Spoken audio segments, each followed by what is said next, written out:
Good morning and welcome to our series on Proverbs. Each morning we're having one of the pastors of our church to kind of take a few moments to spend in the book of Proverbs and share with us some of the wisdom that's found there. My name is Keith Butler. I'm the lead pastor here at Temple Baptist Church, and today we're going to spend a little bit of time in Proverbs chapter 2. First, let me ask you, when you were growing up, did you ever think to yourself, man, my parents are just so dumb? I mean, why?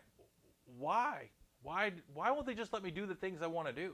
Why are they always telling me what I have to do? Why are they always bossing me around? It seems like they just don't want me to have fun and enjoy life. They want to prevent me from doing what I want when obviously I know what's best for me. I would say that a lot of us have had that thought, right? When you're growing up, man, my parents just don't understand. I even had a song about that. We seem to understand, I think, as we get a little bit older, right?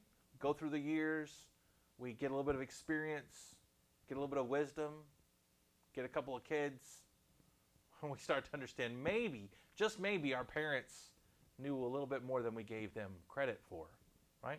Maybe they weren't so dumb after all. I think maybe they even knew what they were talking about from time to time. Listen to Solomon this morning as he is trying to get that across to his children. We're going to start in verse 1. We're going to read verses 1 through 5. It says this, "My son, if you receive my words and treasure my commands within you, so that you incline your ear to wisdom and apply your heart to understanding, yes, if you cry out for discernment and lift up your voice for understanding, if you seek her as silver and search for her as for hidden treasures, then you will understand the fear of the Lord and find the knowledge of God."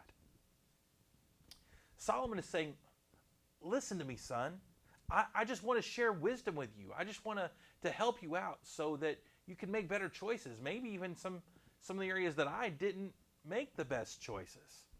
He's sharing the wisdom that he gained. Where did Solomon gain his wisdom? Well, if you remember, 1 Kings chapter 3, God came to him and offered him something. Said, whatever you ask of me, I will give it to you. And Solomon asked for wisdom. He asked for wisdom in ruling Israel. Now, God granted that to him along with wealth and influence, but it was the wisdom that really made Solomon who Solomon was. So what that means is it's literally God's wisdom that Solomon is attempting to pass on to his kids. And he's saying, look, you've got to be willing to hear it, right? He says, if you receive my words and treasure my commands with you, so you incline your ear to wisdom. You have to more than just even listen, you've got to pursue it, right? You've got to pursue it like you would with silver and gold, or like you would hidden treasure. When you do that, Solomon says that you're gonna find understanding of what it means to fear the Lord, or to be in awe of the Lord, or to revere the Lord.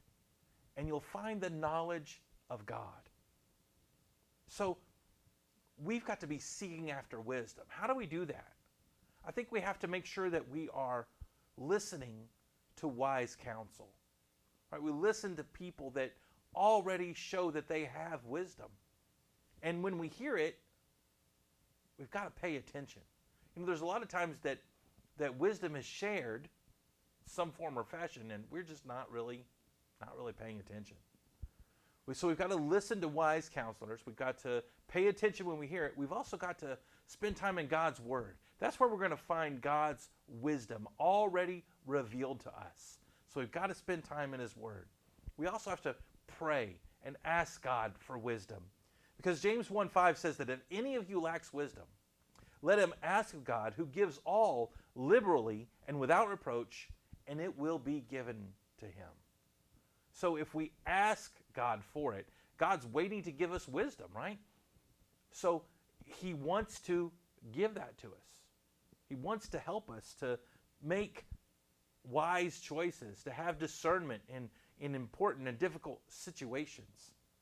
So this morning, I wonder, what area of your life are you in need of wisdom? What area in your life do you need to seek out wise counsel? And who are your counselors? Who are the ones that you listen to?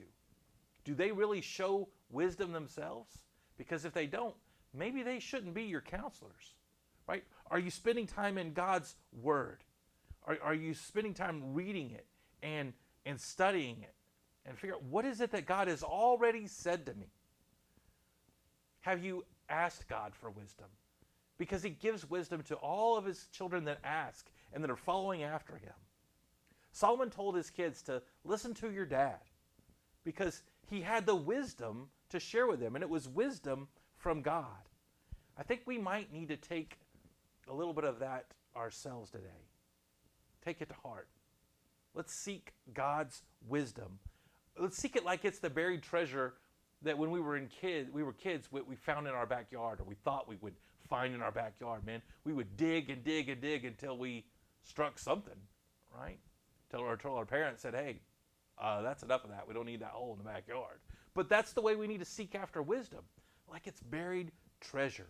And when we find it, right, we will understand how awe-inspiring God is and why we should really seek to know him better, why we should put him first in our lives. I wonder if we would be willing to ask him for that this morning. I want to thank you for joining us today. And really each morning, if you've been one of the ones that's been following us and watching, I hope that our morning devotions from Proverbs have actually been a blessing to you. We hope that you'll join with us again tomorrow. Have a blessed day.